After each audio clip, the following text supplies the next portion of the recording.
자, 오늘은 먼저 본문 6절 7절을 다시 한번 보며 시작하도록 하겠습니다. 제가 읽어드릴게요. 내가 무엇을 가지고 여호와 앞에 나아가며 높으신 하나님께 경배할까? 내가 번제물로 1년 된 송아지를 가지고 그 앞에 나아갈까? 여호와께서 천천의 수량이나 만만의 강물 같은 기름을 기뻐하실까? 내 허물을 위하여 내 맏아들을 내 영혼의 죄로 말미암아 내 몸에 열매를 드릴까? 오늘 이 본문의 주인공은 미가입니다. 이 미가를 알아보면 이 미가는 솔로몬 이후에 이 이스라엘이 남과 북으로 갈라져서 북쪽의 이스라엘과 남쪽의 유다로 분열될 그 당시 분열 왕국에서 남유다에서 활동한 선지자입니다. 그때의 환경을 한번 보면 이미 북이스라엘이라는 나라는 멸망하기 바로 직전에 혼탁한 상황을 겪고 있었습니다. 그리고 이제 남쪽의 그 유다도 하나님 앞에 이미 심각하게 타락한 그러한 상태의 나라의 상황이었습니다. 이 남유다의 지도자들은 부패했고 또 가진 사람들은 가난한 사람들의 땅을 빼앗고 약자를 괴롭힙니다. 그리고 가장 그들에게 있어서 중요한 이 신앙도 종교의식은 남아 있었지만 그러나 하나님은 그들의 마음속에 그들의 삶 속에 그들의 예배 가운데 사라진 지 오래된 제사는 계속 드리고 절기는 지키고 성전은 그대로 남아 있기도 하지만 하나님 앞에 예배는 사라진 지 오래된 그런 썩을 대로 썩어버린 나라의 상황과 상태에 이 남유다는 있었습니다. 그래서 오늘 방금 읽은 이 본문의 그 질문들, 하나님 내가 무엇을 하면 좋겠습니까? 무엇을 하면 여호와 앞에 나아가야 하겠습니까? 라는 이 질문은 단순히 보면 어찌 보면 아주 경건하게 보이고요, 정말 정성스러운 예물을 어떻게 하면 드릴 수 있을까? 우리의 정말 신앙스러운 그런 말씀으로 들리기는 하지만 그러나 이제 도대체 우리가 하나님을 어떻게 달래드려야 할까? 어떤 행동이, 어떤 모습을 하나님 앞에 보여야지만이 우리를 용서하시고 우리에게 하나님께서 만족하실까라는 어떻게 보면 처절한 고민의 질문이었습니다. 그리고 이 질문은 그저 종교적이고 그저 경건의 질문이 아니라 썩어 빠져버린 무너져가는 유대사회 전체의 상황 속에서 하나님과의 그 관계를 어떻게 하면 우리 안에서 회복시킬 수 있을 것인가, 그런 너무나 절박한 심정을 가지고 묻고 있는 질문이기도 합니다. 번제를 드릴까요? 아니면 1년 된 송아지를 드려볼까요? 아니면 수만의 양을 드릴까요? 강물처럼 많은 그 기름을 드리면 하나님께서 나를 용서하실까요? 심지어는 자기의 큰 아들을 드려야 하나 하는 그런 충격적인 고민까지 이들은 하고 있습니다. 하지만 이들은 아직 몰랐습니다. 그래서 그들은 자신이 믿는 이 하나님, 자신들을 만드신 이 창조주 하나님을 그저 이방 종교의 신처럼, 그 잡신처럼 생각하고 있었습니다. 하나님은 무엇을 내가 드리면 만족하실까? 굿을 할 때 무당에게 드리는 이 복채를 드리는 것 같은 이 질문, 이 고민, 우리의 고민에 하나님께서는 오늘 이렇게 답하고 계십니다. 하나님이 내가 너희에게 무엇이 더 필요하겠느냐? 여호와 하나님인 내가 너희 같은 인간에게서 더 무엇을 필요로 하겠느냐? 하나님께서는 그게 아니라 이런 잘못된 믿음이, 하나님 앞에 잘못된 이해, 우리 신앙에 하나님께서는 오늘 말씀하고 계십니다. 이것이 오늘 설교의 제목입니다. 자, 이제 하나님의 그 구하시는 것, 우리의 생각과 전혀 다른 하나님께서 우리에게 원하시는 것들을 한번 보려고 합니다. 그 첫째를 한번 볼까요? 그 첫째는 이렇습니다. 하나님은 많은 재물보다 진실한 마음을 구하고 계십니다. 다시 6절 7절 우리 다 같이 한번 읽어보겠습니다. 시작. 내가 무엇을 가지고 여호와 앞에 나아가며 높으신 하나님께 경배할까? 내가 번제물로 1년 된 송아지를 가지고 그 앞에 나아갈까? 여호와께서 천천의 수량이나 만만의 강물 같은 기름을 기뻐하실까? 내 허물을 위하여 내 맏아들까지 내 영혼의 죄로 말미암아 내 몸의 열매로 드려볼까? 우리 다시 읽어보아도요, 우리는 하나님 앞에 이 잘못을 위하여서 그저 우리는 무엇을 드리면 될까? 무엇을 드려서 우리 하나님을 만족시킬까? 그 마음을 돌릴 수 있을까? 그것만 생각하고 있습니다. 더 큰 재물, 더 많은 헌신, 또다시 읽어보아도 너무나 충격적인 극단적인 희생, 이런 것이 하나님께서 나에게 원하고 구하시는 것이라 생각합니다. 그리고 그러면 하나님께서 만족하실 거라 생각합니다. 우리의 마음에 이런 마음의 구석들은 없는지요? 하나님은 우리를 부르시고 우리를 살리시는 하나님이시지 우리에게 어떤 조건을 바라시는 분이 아님을 그들은, 또 우리는 모르고 있을지도 모릅니다. 그런 하나님 앞에 우리는 온 마음으로, 진실된 마음으로 하나님을 섬기는 사람이 되어야 하는데 우리는 그들은 방향을 잘못 잡고 있기도 합니다. 하나님께서 이 교회에 부르신 이 목적은요, 이 2000년대에 21세기에 이 갈릴리 장로교회를 이 토론토 땅에 부르신 그 이유는, 우리를 이 땅에 사는 성도로 부르신 그 목적은 진실된 마음으로 하나님을 섬기는 것, 그것이라는 그 사실들을 그 구약의 시대에 그들도 또 우리도 혹 모르고 있지는 않을까요? 그렇게 진실된 마음으로 하나님을 섬기며 또 함께 부르심을 입은 우리 서로의 그 성도를 또 섬기고 사랑하며, 또 아직 하나님을, 그리스도 예수를 알지 못하는 그 세상을 섬기라고 우리를 성도로, 또 우리를 이 교회 공동체로 부르셨습니다. 이렇게 하나님은 우리에게 어떤 조건을 바라시고 이것 우리가 하나님을 위해 일하는 사람이 되기를 원하시는 것이 아닙니다. 그것이 아니라 하나님을 섬기고 예배하는 온 마음을 다하여 진실된 마음을 드리는 예배자가 되기를 원하시는 것입니다. 교회를 오래 다니는 것, 교회 안에서 봉사 많이 하는 것, 하나님 앞에 얼마나 많은 물질을 드리는 것 중요합니다. 아무나 할 수 있는 것 아니지요. 그러나 이런 집착에 가까운 제사와 예배요, 형식에 빠진 드림이 아니라 우리의 그 진실된 거짓 없는 마음의 신령과 진정을 다한 예배를 하나님께서는 원하고 계십니다. 우리가 잘 아는 아담과 하와는요, 이제 에덴의 동산에서 하나님의 그 쫓김을 받았습니다. 그리고 그들은 이제 자녀를 낳아야 되는 벌도 받았습니다. 그래서 그들은 그 아내 하와가 2아이를 낳았습니다. 우리가 잘 아는 것처럼 그 아이의 첫째는 형인 가인이었습니다. 그리고 둘째는요, 그 아우인 아벨이었습니다. 동생인 이 아벨은 양치는 사람이었습니다. 그리고 이 형인 가인은요, 우리가 또 아는 것처럼 농사를 짓는 농부였죠. 이제 세월이 지나서 가인은 땅에서 난 그 많은 산물들을 하나님께 예물로 드립니다. 그리고 이제 아벨도 자기 형처럼 자기가 키운 그 양의 그 첫 새끼와 그 기름을 하나님께 드렸습니다. 어땠습니까? 그러나요, 하나님께서는 우리가 잘 아는 것처럼 아벨의 제물은 받으셨지만 그 형 가인의 예물은 받지 않으셨습니다. 왜 그런지 저도 그 이유는 정확하게 알지는 못합니다. 그러나 하나님의 마음을 우리는 다 알 수는 없지만 히브리서에서는, 신약의 히브리서의 그 기자는 이렇게 이야기하고 있습니다. 믿음으로 아벨은 가인보다 더 나은 제사를 드렸다 라고 이야기합니다. 그 제물이 무엇인지, 그의 노력이 어떠했는지 그것을 보는 것이 아니라 그의 아벨의 진실된 마음의 믿음으로 하나님께 예배를 드렸더니 그 예배를 받으셨다 이야기합니다. 하나님을 신뢰하며 자신의 그 마음을 예물과 함께 드린 것입니다.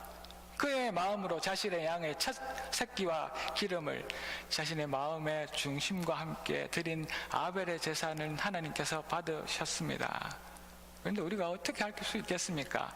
가인의 마음의 문제가 이 제사를 받지 않는 그 이유가 되었다는 그 사실들, 우리가 그 가인의 마음을 어떻게 알 수 있겠습니까? 그런데요, 우리가 알 수 있는 방법 하나가 이 성경에는 나와 있습니다. 그것이 무엇인지 아십니까? 그것은 그 예배를 드린 후에 그 가인의 행동입니다. 그 마음을 우리는 확인할 수 있습니다. 그는 그의 제사를 받지 않으시는 하나님 앞에 결국 분노하고 자기 동생을 시기하고 또 그리고 그 동생을 하나님 모르게 죽이는 살인의 죄를 범하여 버렸습니다. 진실된 마음으로 하나님께 제사 드렸다면 제사 후에 이런 죄를 범할 수 있겠습니까? 어떻습니까? 하나님께서 그 예배를 받으시지 않는 이유는 단순히 제물의 종류, 그 새끼가 양이고 곡식이라는 그 이유가 아닌 것이 분명하다고 저는 생각합니다. 그저 단순히 더 열심히 노력한 것에 대하여서 더 많은 제물을, 더 좋은 것들을 구별하고 선별해야 되는 것이 아니라 그의 마음 안에 하나님보다 자기 중심의 생각과 마음, 그리고 그 행동, 그리고 잘못에 대한 회개 없는 끝없는 그 분노, 형제를 향한 시기와 극단적인 그 죄악을 하나님께서는 아신 것이지요. 하나님은 우리가 무엇을 드릴 수 있는가, 무엇을 드렸는가, 그것이 아니라 어떤 마음으로 하나님 앞에 섰는가를 묻고 계시는 것입니다.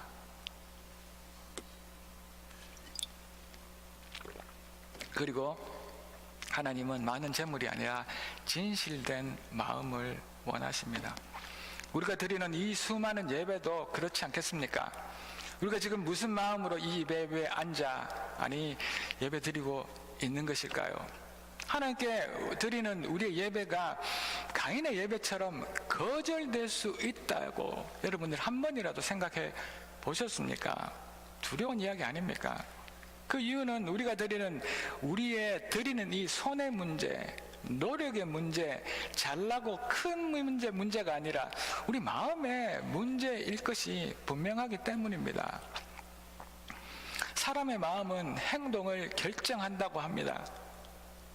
사람의 마음이 그의 삶의 행동으로 반드시 드러나게 되어 있기 때문입니다. 예배로 끝나는 것이 아니지 않습니까? 그 예배 후에 우리의 삶에서, 우리의 행동에서 그 결과가 그 열매로 나타나는 것 아닙니까? 정말 진실된 마음으로 예배드린 후에 엉망이 된 죄를 범할 수 있겠습니까? 범한다고 하더라도 회개하지 않겠습니까? 두 번, 세 번 더 마음에 찔림이 있는 우리가 되어야 하지 않겠습니까? 내가 싫어하는 사람이 있을 수 있습니다. 그런데 그에게 다정한 말과 행동, 눈빛을 줄 수 없을 수도 있겠지만 또 내가 사랑하고 관심 있는 사람에게 매몰차게 말하고 행동할 수 없겠지만 그것을 되돌아보는 예배 후에 우리의 모습이 되어야 하지 않겠습니까? 우리의 마음속에 진짜 주님을 모시고 있다면 저 자신의 고백이기도 합니다. 그 마음은 진실된 예배로 반드시 드러나게 되어 있음을 고백합니다. 그것 때문에 항상 이 강대상에서 말씀을 전하는 저는 긴장할 수밖에 없겠지요. 제 예배를 하나님께서는 거절할 수 있기 때문입니다. 이 예배 거절은 갈릴리 예배 거절이 될 수도 있기 때문입니다. 지금 우리는 이 자리에서 나의 예배를 확인할 수 있습니다.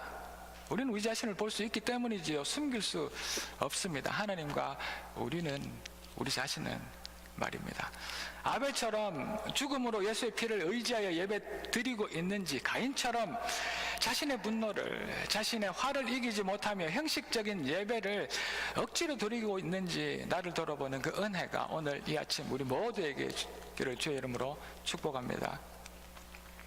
많은 재물이 아니라 우리의 노력이나 우리 잘남이나 우리가 원하는 모양의 제사가 아니라 하나님 앞에 온 마음과 진실을 다한 우리의 마음의 그 중심만을 드리는 것을 하나님 아버지께서 우리에게 구하고 계심을 오늘 아는 우리가 되기를 다시 한번 축원합니다. 우리 마음의 중심을 드립시다. 그리고 두 번째 봅니다.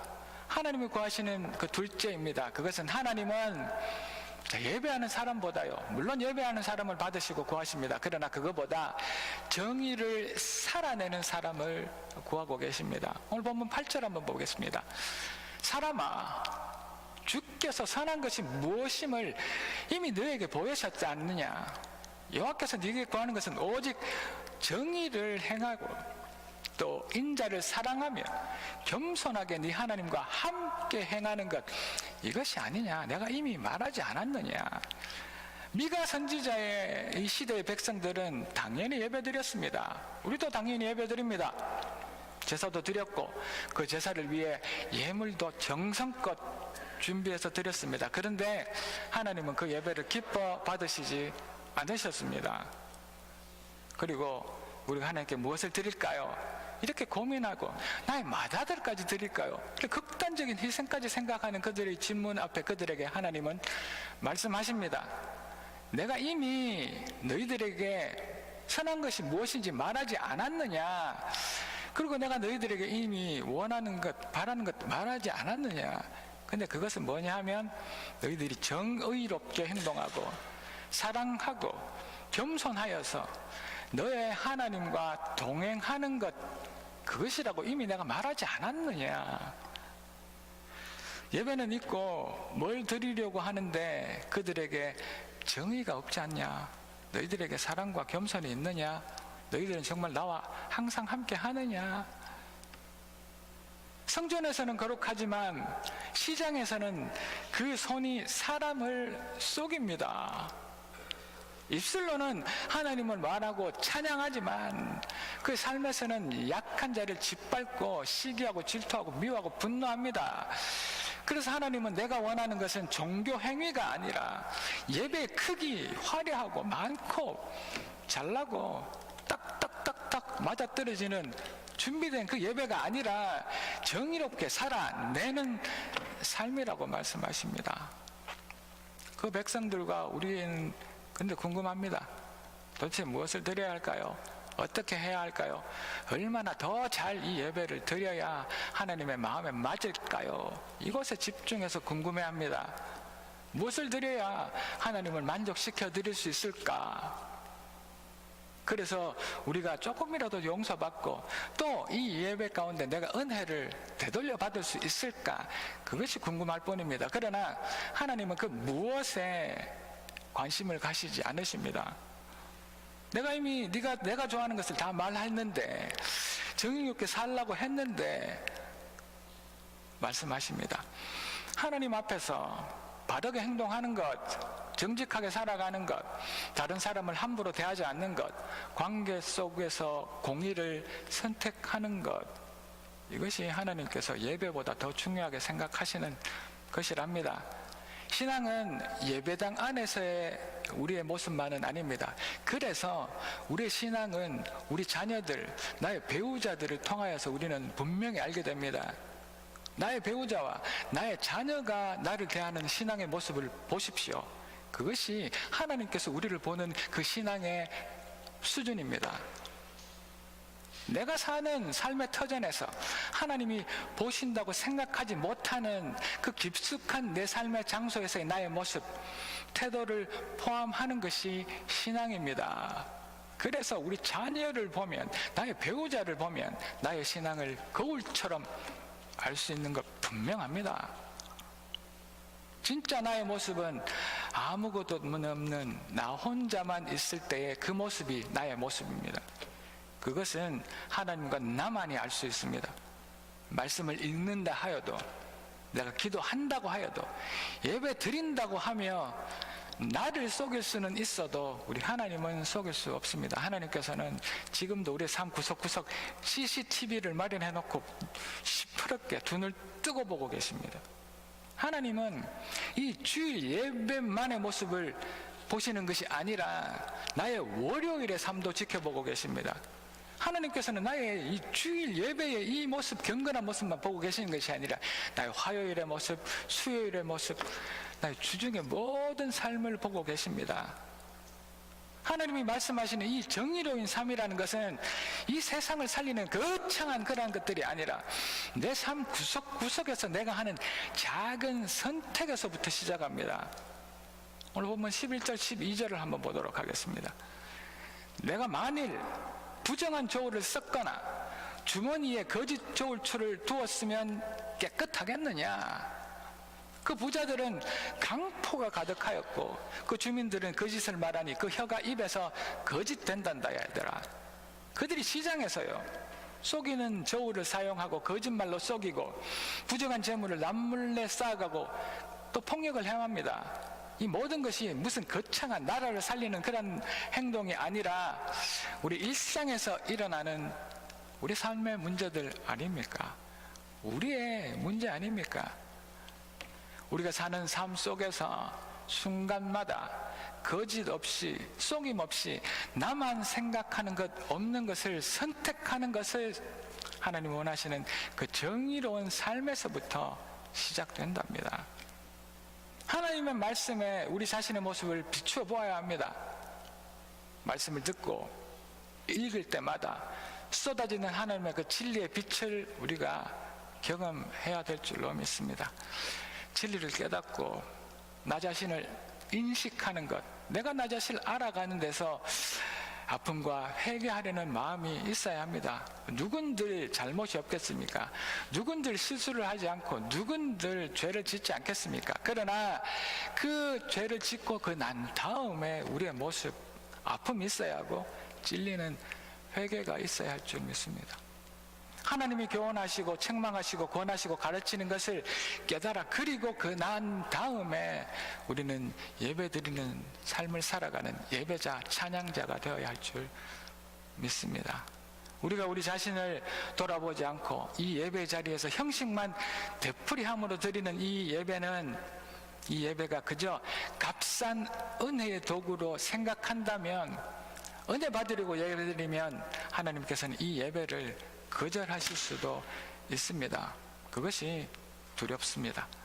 순종이 제사보다 낫답니다. 예배드리는 사람보다 정의로운 삶을 그의 그저 일상적인 삶에서 살아내는 사람들을 구하시는 하나님의 마음을 아는 우리 모두가 되기를 이 아침 다시 한번 주의 이름으로 축복합니다. 예배에서는 은혜를 구하지만 내 삶의 가정과 직장에서는 또 다른 아픔과 상처를 만들어내버립니다. 기도는 열심히 하지만 사람 앞에 함부로 대하고 내 마음대로 말을 뱉어버립니다. 찬양은 뜨겁지만 내 삶에서 정직이라는 것은 없어지고 나의 손이, 나의 저울이 거짓말을 일삼습니다. 하나님이 말씀하시는 정의라는 말은 거대한 구호나 외침은 절대 아닙니다. 손해를 봐도 정직할 것, 약한 사람 편에 서볼 것, 아니 서려고 노력이나 해볼 것, 뒤에서 험담하지 않고 남을 속이지 않을 것, 말과 행동이 언제나 일치할 수는 없겠지만 일치되어 보려고 노력하는 것, 이것이 하나님께서 찾으시는 아주 평범한 우리들을 향한 삶의 정의인 줄 믿습니다. 하나님은 말로 믿음을 고백하는 예배하는 사람을 물론 당연히 중요하게 여기십니다. 우리의 예배를 기뻐 받으실 거라 저는 믿습니다.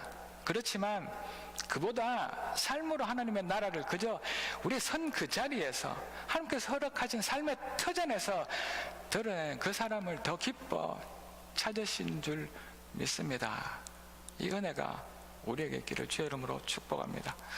그리고 셋째 한번 봅시다. 셋째는 하나님께서 구하시는 것은, 하나님은 그래서 드디어는 종교인이 아니라 하나님과 동행하는 사람을 찾으신답니다. 캔터베리 주교였던 윌리엄 템플이라는 사람이 예배를 이렇게 정의하고 있습니다. 예배라는 것은 우리의 모든 인격을 하나님께 순종시키는 것이다. 예배라는 것은 하나님의 거룩하심으로 우리의 의식을 다시 한 번 더 소생시키는 것이며, 그의 진리로 우리 생각이 자라나게 하고, 그의 아름다운 심으로 우리를 깨끗게 하며, 그의 사랑으로 우리의 마음을 여는 것이며, 그의 뜻에 우리를 복종시키는 것, 이것이 예배다. 너무 길고 장황합니다. 근데 이 정의를 또 다른 어떤 목사님은 더 요약해서 이렇게 예배를 정의합니다. 예배는 말씀을 통해 하나님을 만나 말씀을 통해 하나님께 굴복함으로 하나님의 손길을 내가 직접 체험하는 것이다. 하나님을 향하여서 찬양을 올리고 영광을 올리는 것, 당연히 예배의 또 다른 원웨이지만 우리의 모습을 이렇게 정의하고 있습니다. 이렇게 우리는 예배를 통하여서 하나님을 만나고 배우고, 또 결국 우리는 우리의 종교인이 아니라 하나님과 동행하는 우리의 이 긴 인생을 하나님과 함께 걸어가는 사람들, 이런 사람을 예배자라고 이야기합니다. 찬양자라고 이야기합니다. 하나님께서 우리에게 원하시고 바라시는 것이 이것입니다. 하나님과 동행하는 것 말입니다. 우리 이 일주일에 1시간 되는 이 예배 시간만 동행하는 것이 아니라 우리가 365일 24시간 내내 하나님과 동행하는 것, 이것을 원하십니다. 이스라엘 백성들은 이제 무엇을 드려야 하나, 어떻게 해야 하나라고 묻고 있을 때 오늘 본문 8절은 다시 한번 보면 이렇게 이야기합니다. 사람아, 주께서 선한 것이 무엇임을 분명히 너에게 보이지 않았느냐? 여호와께서 내게 구하시는 것은 정의, 사랑, 겸손, 그리고 네 하나님과 동행하는 것이 아니냐. 하나님은 사람들아, 네가 정말 뭔가를 하기를 원하면 내가 이미 다 말을 하였는데, 내가 정말 원하는 것은 이런저런 것들을 하고 그것이 아니라, 그러고 난 다음 결국에는 너의 하나님인 나와 함께 동행하는 것이다 라고 말씀하십니다. 한마디로 말하여서 하나님은 원하신 것이 우리와 함께 걸어가는 것을 말씀하십니다. 무슨 위대한 업적을 말하거나 무슨 잘난 과시나 무슨 우리가 할 수 있는 그 겸손이 아니라, 종교적으로 대단한 예배가 아니라 하나님과 함께 삶을 나누며 걸어가는 것을 원하고 계십니다. 우리가 잘 아는 것처럼 우리 하나님은 우리에게서 완벽한 사람을 찾으시지 않으십니다. 우리가 실수하고 우리가 잘못할 것이라는 것을 하나님은 너무나 잘 아십니다. 그리고 우리가 강하여서 모든 일을 나 혼자서도 잘 처리할 그러한 대단하거나 경건한 사람이 아닌 것들도 아십니다. 그저 연약하지만 하나님을 더 의지하고 하나님 앞에 내가 내 삶의 주인이 아니라 하나님의 주인 되심을 인정하며 우리 자신을 낮추는 사람, 그래서 매일의 일상의 삶을 하나님과 함께 걷는 사람, 그 사람을 찾고 계십니다. 하나님이 원하시는 우리의 모습은 그저 예배만 잘 드리는 종교인이 아니라, 형식에 딱딱 맞는 예배자가 아니라 매일의 작은 순간순간의 시간을 하나님과 함께하는 사람이랍니다. 언젠가 제가 말씀드린 적이 있는 것 같은데요, 어느 목사님은 무슨 일을 하든지 왼손만 사용하셨답니다. 글을 쓰실 때도, 악수를 하실 때도, 또 밥을 먹을 때도 왼손잡이여서 왼손만 쓰신 것이 아니라 왼손만 쓰셨는데, 왜냐하면요, 그 목사님은 자기의 이 오른손으로 예수님의 손을 붙들고 살아간다고 의식적으로 생각하며 이 오른손을 이렇게 굳게 주먹을 쥐고 있어서였기 때문이랍니다. 항상 주님과 손잡고 동행하고 있는 모습을 자기가 긴장하며 살아가기 위해서랍니다. 저도 한번 해보았는데요, 1시간을 이렇게 하고 있지 못하겠더라고요. 물론 밥 먹는 거, 글 쓰는 것도 어렵지만 자꾸 잊어버리게 되는 거죠. 내가 하나님과 동행한다는 그 사실을 우리는 1시간도 기억하지 못한다는 이야기입니다.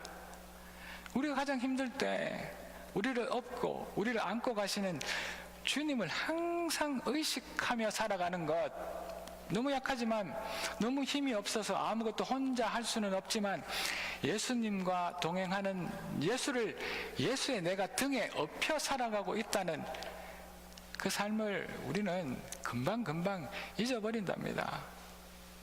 우리가 예배를 통하여서 하나님 만나기를 축원합니다. 이 예배를 통하여서 만난 그 하나님의 말씀 앞에, 그 하나님 됨 앞에 굴복하며 우리의 이 겸손한 마음을 드릴 때 우리를 힘껏 밀어주시는, 나를 지금도 업고 안고 가시는 하나님의 그 손길을 느끼게 될 줄, 체험하게 될 줄 믿습니다. 그 함께 하심을 하나님은 원하십니다.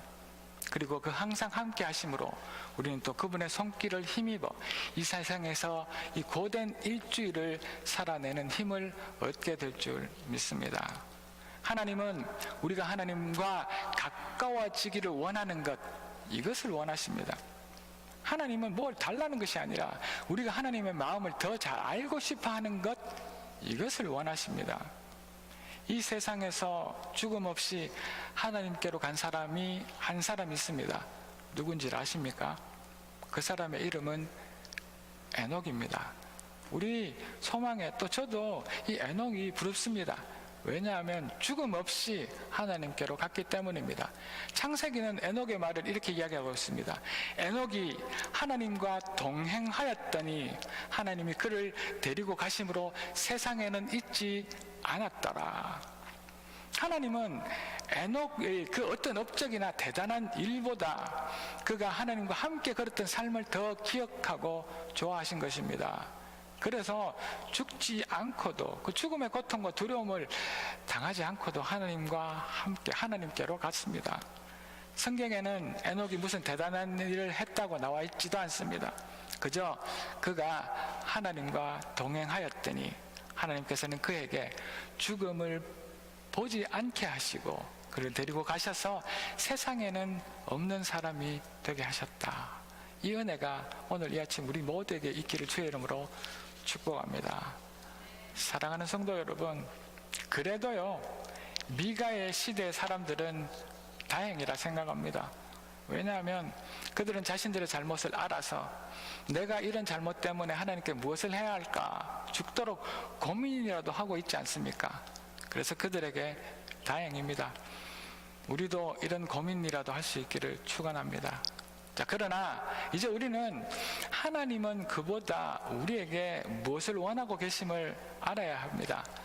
우리가 무엇을 드리고 무엇을 하고가 아니라 우리의 진실된 마음을 찾고 계심을 아는 우리가 됩시다. 우리의 형식보다 우리의 노력의 모습보다 변하지 않는 진실된 마음을 하나님은 원하십니다. 정말 겸손한 마음으로 우리의 예배가 우리의 삶으로 증명되어지는 우리가 되도록 최선 다합시다. 예배당, 이 교회에서의 우리의 모습과 내가 사는 나의 가정과 나의 일상의 모습이 다르지 않은 진실됨을 찾아가려고 조금이라도 노력합시다. 하나님과 나 자신에게 정직한 우리가 되어야 합니다. 하나님께서는 시퍼렇게 살아계셔서 우리 하루하루를 지금도 보고 계시고 우리는 몰라도 우리와 함께하고 계십니다. 아마도 우리는 지금 예수님의 등에 엎여 있을지도 모릅니다. 아마도 하나님께서 우리를 지금도 안고 가고 계실지도 모릅니다. 우리만 모르고 불평하고 하나님 어디에 계시냐고 말하고 있을지도 모릅니다. 그 하나님이 우리와 함께 가기를 원하고 계십니다. 우리가 무엇을 드릴까요? 라고 하는 것이 아니라 하나님의 너의 삶을 원한다. 그 말씀에 우리의 마음을 진실되게 드리는 종교인이 아니라 우리 정의의 삶을 드리는 동행하는 우리 모두가 되기를 이 아침 주의 이름으로 축복합니다. 그러실 하나님만 찬양합니다. 기도하겠습니다. 할렐루야. 하나님을 찬양합니다. 우리는 우리의 잘못을 조금이라도 감하기 위하여서 하나님 앞에 무엇을 드려야 할까 고민하지만 하나님은 이미 다 말씀하셨답니다.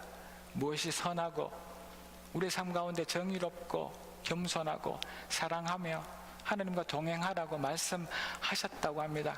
이 말씀이 들려지게 하시고 저희들이 드리는 이 예배 가운데 하나님의 그 선하심이 저희들 안에 충만하여서 우리가 날마다 이 예배 시간 이외의 모든 시간들을 주와 동행해내는 복됨이 하나님께서 우리에게 구하시는 것이라는 것을 아는 오늘 이 한날 되게 도와주십시오.